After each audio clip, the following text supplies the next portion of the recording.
Well, from taxes to subsidies and bad weather, low prices, there's no doubt our farmers are facing a tough time, but they do have a big safety net. Subsidy payments from the EU run into billions of pounds. So at a time when we're all tightening our belts, is it right to be so generous with our farmers? Our political editor John Hess reports. Let me introduce you to John Charles-Jone of Woodborough Park Farm just north of Nottingham. He's an arable farmer growing a variety of crops. He gets £50,000 a year in EU subsidies. Planting new seed is having to wait. His priority this spring is to replace the land. OK, well I'll come up and give you a hand with the spade up there. Months of heavy rain have left John's farmland waterlogged and financially on difficult ground.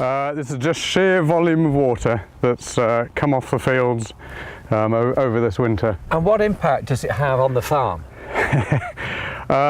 I don't like to say ask a silly question, but you can imagine this ditch crosses the direction of travel of all our field operations, so any fertiliser or sprays that we want to get in. And it's really deep here, isn't it? Oh yes, I mean in the deepest, as you can see behind me, I mean it's probably, well it's going to be at armpit depth really.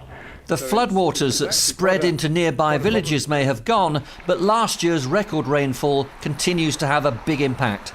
The farmland that grows the crops is still too wet.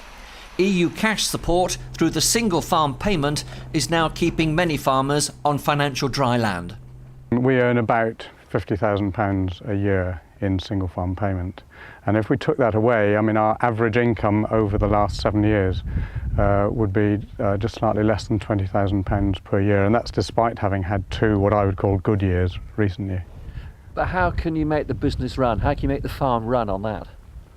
With great difficulty. Quite frankly, it's difficult enough with single farm payment. Take the single farm payment away and either food prices would have to rise significantly or we would have to diversify. The EU's agricultural budget tops £50 billion a year, of which 70% goes in direct payments to farmers. In the UK, up to 200,000 farmers benefit, taking the direct payments bill for the UK up to £3.3 billion.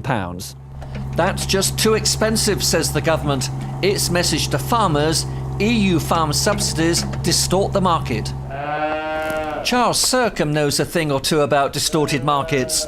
His farm at Frisby on the Reek in Leicestershire covers 200 acres. He's got 2,000 sheep and 70 cows and gets £18,000 a year in EU subsidies. Over the last 12 months it's been a very difficult time for sheep farming with the collapse in the land prices, which was due to the weather. We've also had a disease challenge from Schmallenberg to cope with, which has done that. I think the drive by supermarkets to keep low prices in food does have a problem in the marketplace, and always the pressure is to produce more for less, and that's not always possible. The government wants to scrap the current EU system of farm payments and shift the money from food production to projects that sustain the rural environment. The issue now is the knock-on effect for food prices and the very future of Britain's farming industry. Come on then, girls. The price of lamb has collapsed. It's 25% less than it was a year ago. Without the single farm payment that we received, it would have made this business very difficult to keep going under those circumstances.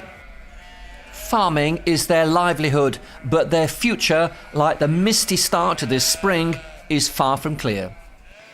Well, joining us to discuss all that is the UKIP MEP for the East Midlands, Roger Helmer. Roger, you believe that the Common Agricultural Policy is in need of overhauling.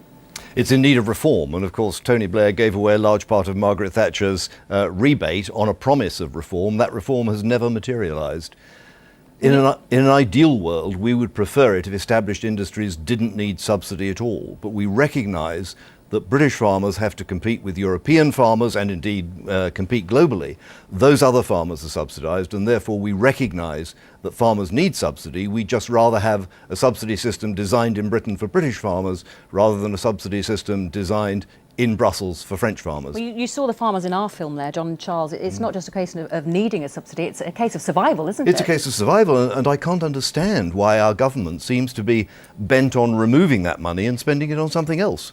It'd be nice to have an explanation. Perhaps Mark is going to help us there. Mark, you're a farmer as well, so what have you got to say? Absolutely. I mean, and we're within the European system, and I think most British farmers would say if there were no subsidies, they'd be completely delighted, give them a level playing field and let them get on and do what they did for generations, kept us well fed, kept us away from hunger, and actually looked after the countryside at the same time without any interference from politicians. And there's an enormous amount of paperwork and bureaucracy which goes into this system, which UK farmers would be glad to be rid of. But we're in this situation though. Absolutely, and we as a country need those farmers there surviving, because the way that the global population is going to expand, we're all going to be much hungrier than we are. We need UK farmers to make sure that they're there ready to feed us when we desperately need them. But the farmers though, you saw in our film, say they need the subsidies. Absolutely, and at this moment in time, their businesses do not stack up because food prices actually are relatively low. If you compare the amount of income you spent to the 1940s on food to today,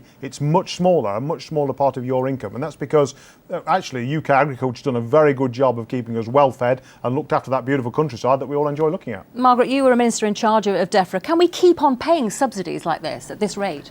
No, I don't think we can, and that's why I agree with Roger that we need reform, although he's completely wrong in his description of the deals that were done to get some reform in the past. And I'd just say to Mark, I entirely agree with much of what he said, and I don't think there's any doubt this year's been a terrible year for farmers. One can only feel for them. But I think if you look back, in the past, we did have subsidies for farming. We just didn't have the same kind of subsidies as the CAP, which I completely agree is a terrible system, and as I say, deserves substantial reform. But I think the government is right to say, let's use our money in a different way. Let's call for greater flexibility, and let's use it to do the things that we need to do and want to do to improve British farming and to make it even more competitive than it is. And it is already amongst the most competitive farming in the EU, and quite rightly. Farmers' incomes. Well, this isn't going to happen tomorrow, let's face it, and it's not going to happen this year. We do have to find a way to help farmers to secure their incomes, but there are lots of things in which farmers are already involved, agri-environment schemes and so on, which are what the public want. They're a public good, and that's what we should be paying for. You've got to get that balance right. It's important that we're not paying farmers to plant trees in the UK to take land out of beef production, to then import beef from Brazil, which is being grown on reclaimed rainforest and shipped around the world with aviation fuel, because that doesn't make environmental sense at all. I agree with that. But at a time, though, Mark, when we're asking people to tighten their belts, how can we carry on paying billions and billions of pounds in subsidies like this? I mean, I think the amount here is £293 million in subsidies here in the East Midlands. And the UK government is saying that we need to reform this, we need to try and reduce it, but that has to be across the whole of the EU. You can't just say to UK farmers, we're not going to support your business, when the rest of Europe is going to get that support, because we'll just drive our farmers out of business, and we'll end up with a rural landscape that's covered in bracken.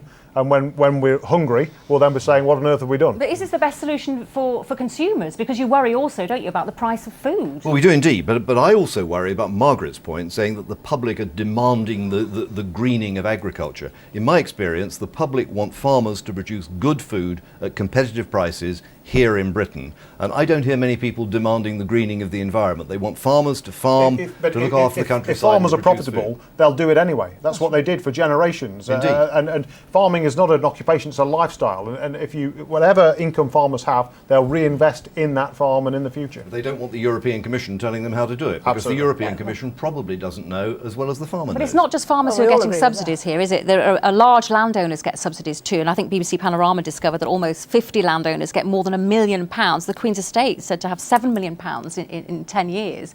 It's a lot of money, isn't it? But there's a lot of cost in producing that food per acre, and it's the only fair way to do it, to divide that support up per acre. And there is one thing you've got to be cautious about, actually, because if we're talking CAP reform, we're talking the whole of Europe. And British farming, as I said before, is very competitive. There's a danger in people saying, oh, well, why don't we just cap these big payments or cap payments to big farms, and then all the inefficient small farms in other parts of the European Union get the money instead of us? I'm not in favour of that. But the European Union is very good at subsidising inefficiency. I mean, it's what it does. True. So we do need Europe then for this case? Absolutely not. No, I'm saying Europe damages us because Right. they like to subsidise inefficiency. Given the choice, they'd spend all the money on small French farms and they would dock money from large British farms.